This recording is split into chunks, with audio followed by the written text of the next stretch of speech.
Tonight, NBA draft, and we're getting news, especially with the new coach, that the Mavericks are more and more likely to stay put at pick number 9. So we asked the question, who do you want the Mavericks to select, and who do you think they will take? 877-881-1053, Frankel and Frankel, injury attorney text line, or the Twitch, or the YouTube. I have pulled up all of the scouting reports that I have put together on the 12 most likely candidates that the Mavericks could draft. So, is there somebody you would want them to select or somebody you don't want them to select? We could jump down to a scouting report. Okay, so let's get through the don'ts. No Nate Ament, slow Harrison Barnes, Tennessee Vols, had a tough season, too, kind of up and down on a serious note. Like, I just don't think that is worthy of Mavericks fans. You have to think about this. Forget about, like, where the pick is and all this stuff. Think about how bad the Mavericks were this year.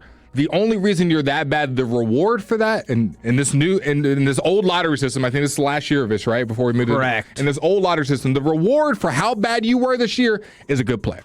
Now, I think you'll enjoy this then. Many thought he had star potential. He had top 5 projection going into the season. But now more people think he's probably just a solid contributor. He's a jumbo wing, but not down in the trenches banger. And the question is, does he have enough strength to create his own shot? I would bet on a good team picking him up and kind of burying him in the depth chart and then working his way up as he gets older, more than a team who needs a stud and needs him to produce early. So I would not take the swing on Nate Ament. That would be a guy I would stay away from, especially with the 9th overall. If we had like the 14th pick, maybe you could talk me into it. And that's why some of these players were put in mind with, like, if you traded down. Now let's go. I don't even want him in a trade down. I'm going to be honest. Okay. I don't even want him in a trade down. He is not on my board as high. Is there another player that you really don't want? Okay. Hot take. I don't want Burries at 9. Whoa! It is not because Burries is not a good player, but it goes back to the take I just said 5 seconds ago. I need a guy that is going to be next to Cooper Flagg for the next 10 to 15 years. And Burries feels like Max Christie, maybe Derek White at its like 6'4", positional guy, but a lot of his points were in transition, spot up threes, and he did have some as the pick and roll as the handler. So I want to make that correct. He did have some of his own self-creation, but a lot of it, he was a secondary guy. In Arizona, they moved the ball around a lot. There wasn't a lot of isolation anyways, but he fits more as a high-tier role player rather than give this guy the ball. He's a lead guard. Him and Cooper for the next 15 are going to run all-star games and whatnot. That's not exactly how Burries trades out. So to your point on at least part of the physicality aspect, he's similar to R.J. Barrett with his downhill physicality. He has a higher defensive ceiling, and then but some would say he's more like Derek White. I think your hopeful ceiling on that would be Jalen Williams. I don't know how much stock you put in this. He does appear to be a top-notch emotional leader for whatever that's worth if you look back at college, but winner too, Arizona. Yeah, that's true. Although he did struggle against elite competition, especially in the Final Four. Yeah. He has a good-looking shot and a good rebounder for his size. He has not shown the ability to organize a team offensively. Can you give me 2 things? One, people ask for the height and weight of the 2 players you just listed. Do you have those? Burries is 6'4" and 215. And Nate Ament is, let me double-check that, because I thought he was like 6'9". Skinny frame. 6'10", 211. Yeah. Okay, so those are those 2. And it's not against Burries. Like, if in the trade back, 12 or 17, yes. Yes. But as far as the Mavs were horrible and they need a guy to go along Cooper Flagg for our 1 lottery pick, to me, Burries is a good role player, like a 2-3. I want another star next to Cooper Flagg. So. All right, so the guys I do want? Yeah, tell me the guys you do want, because I think mine is going to be controversial for the Mavs' overall philosophy. I've talked a lot, so I'm just going to say the name, and I want you to kind of sell me or not selling on it. Kingston Flemings. Ooh, Kingston Flemings. That's my guy. So As opposed to Keaton Wagler, who we can talk about as well. Keaton Wagler is going to be more your prototypical shooting guard. Yep. All right? So Kingston Flemings, he is your playmaker on the ball. Now, you're going to think this is crazy. Just hear me out for a second. If everything were to work perfectly, remember, I'm saying the word perfectly, think injury-free Derrick Rose. He's very fast with and without the ball. He brings great downhill offensive pressure, and I think he's a very creative passer in terms of his angles. So that is super positive. Mm-hmm. Now, you're like, whoa, why isn't this the number one pick, for God's sakes? Here's some negatives.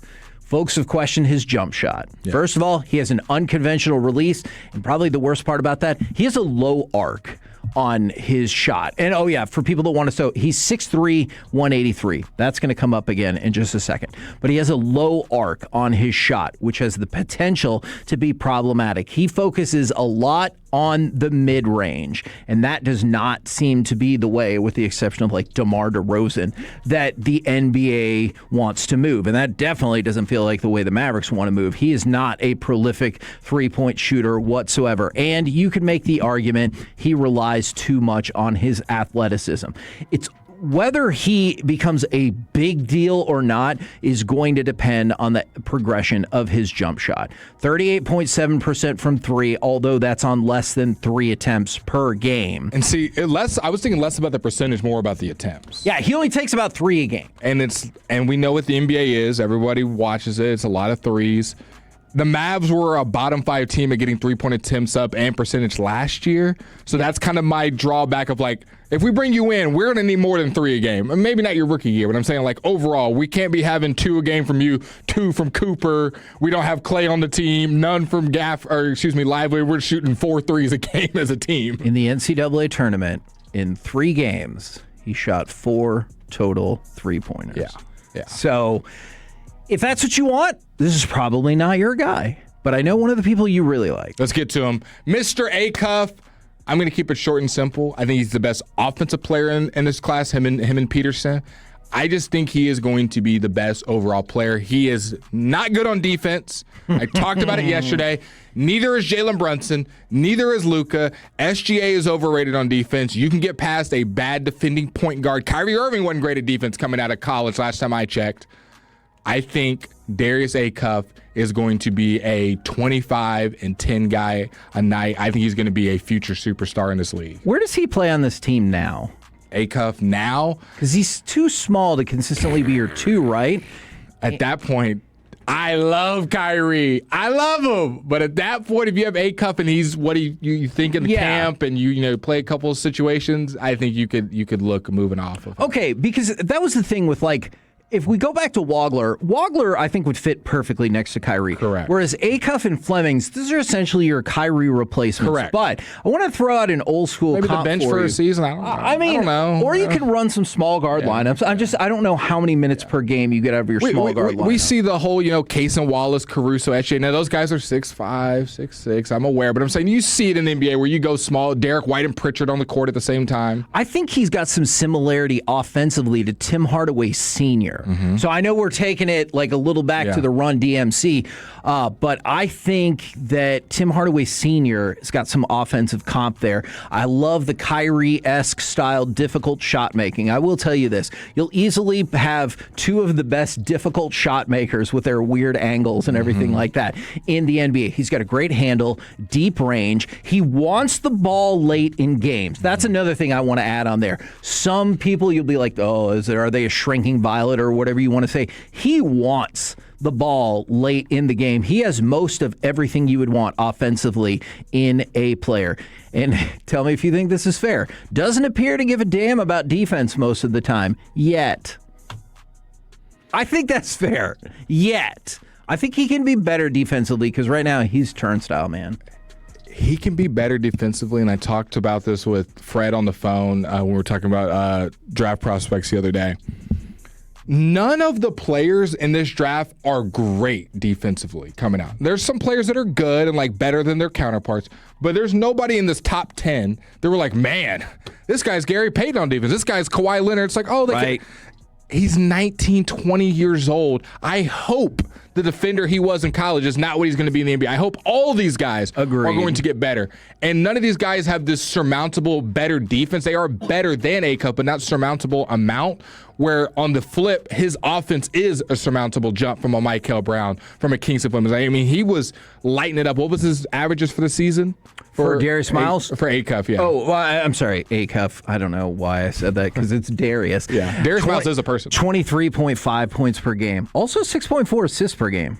People forget about the assists. I mean, he had multiple games of double-digit assists. I think the fact that he can fill up the stat sheet, whether it's for himself or create for others. There is not I'm scoring 30 and not passing, I'm ball hogging. There's a lot of moving the ball around, some questionable decision-making and some shot diet where he kind of forces some shots, but I think he's the best bucket getter, and at the end of the day, getting buckets is what wins you games in the NBA.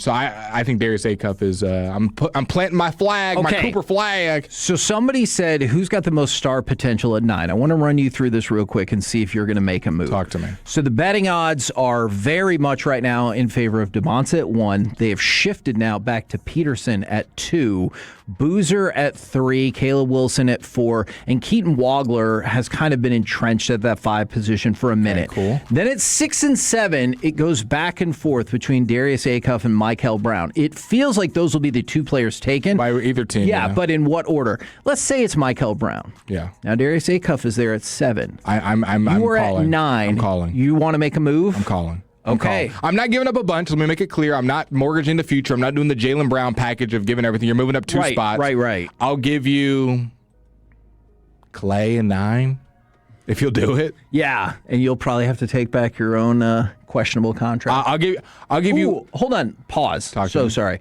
Would you take back a fairly equivalent salary, but it's on the books for 3 more years as opposed to 1 year like Clay to move up those 2 spots? Yeah, I would, because I think Darius Acuff is going to be an All NBA player, an All Star. Like I don't think Darius Acuff is just going to be like he scored 10 points on an average team. Like I think Acuff, the moment he steps in the league, is going to be averaging 15, and then is going to keep growing, and we're going to be like, wow, teams really passed on Darius Acuff because he wasn't good at defense in college. Like every college guy, every college guard. Right. I would move up. Would you do this? Would you give up? This might sound crazy, so please tell me if it's crazy. Pick whoever you want. It's Acuff for me. Would you give up 9 and 30? Yeah. To move up to get your guy at 7? I absolutely would. Okay. I absolutely would. What's interesting, it feels like Flemings is dropping down the board, especially with Mara looking more and more potentially likely at 8. And so betting odds right now, pick number 9, have the Mavericks taking Burries first, Mara second, Lendeborg third, and then Morris Johnson Jr., who we had talked about yesterday, 4th, and Kingston Flemings 5th, with the idea that maybe Flemings will be off the board. So I think Flemings might be available for you there. I still think they're considering Nate Ament as well. And then we talked about yesterday, if you make the trade down, I think that brings Yaxel more into view. I think Christian Anderson is then in view. If you make a trade down for like the double up first round picks. I got this in front of me real quick before we get out of here. The top NBA draft prospects and who they model their game after. Oh. AJ DeBonza, who do you think he picked? I'll give you one guess. Tracy McGrady. Tracy McGrady's correct. He's my Tracy McGrady starter kit. Darren Peterson, who do you think he picked? Ooh, I'm not sure about that one. I didn't see this coming. He picked Devin Booker, who he models his game after. I would not have gotten that. Cameron Boozer, and no, it's not his dad. Okay, well then I'm out. Anthony Davis. Oh, I could see that. Caleb Wilson. Chris Bosh. Kobe Bryant. Really? Caleb Wilson said he models his game after Kobe Bryant. I mean, that's a good player to model after, but that's not the comp I would have thought. Darius Acuff. Halliburton. He wrote Derrick Rose MVP year. Oh, okay. Sorry, I was thinking about Wagler. Wagler is who I would say Halliburton for. Flemings. He gave 3 answers, so if you get any. I think he might say Derrick Rose as well. He also said Derrick Rose. He said De'Aaron Fox. Okay. And he said Tyrese Maxey. Ooh, I like that. He can put up some more threes. Hey, just remember the day before the draft years ago, we tried to convince Donnie Nelson to take Tyrese Maxey. Our boy Mara. I think it's a pair of brothers. He is, the Lopez brothers. Powell and Mark Gasol. Oh, that's probably better. Braden Burries. Burries Clay. He said Devin Booker or Jamal Murray. I could see Jamal Murray. Kareem Lopez. Kareem Lopez. Think of the Eastern Conference. Red team. OG in it. No. Jalen Johnson. Cameron Carr. Mr. Dunk City himself. Ooh, I don't know. Russell Westbrook. Oh, okay. Our boy Phylon. He gave some crazy nut. Okay, because Phylon, I was going to say Mike Conley, but that might be too old. No, Tyrese Maxey. No, go way higher comp, like the best of the best. Oh, Jordan? He said Steph Curry. Wow. We should take him. SGA and Kyrie. See, my hopeful comp on him was Tyrese Maxey or DeJounte Murray, but I'm low. And then this last two, Chris, is it CNAC? I believe so. Okay, who do you think he models his game after? This last two. Don't know. Anthony Davis and Jaren Jackson Jr. Man. And then we'll finish with Morez Johnson. Some really high comps right there. He wants to model his game off of the Miami Heat, Giannis and Bam. Oh, okay. Man, there's some, but I guess that's more fun. That's from the players themselves, not from us, Yeah. not from NBA writers. The players themselves gave themselves who they model their game after. Right? Because you're not necessarily like comping yourself at Karis LeVert.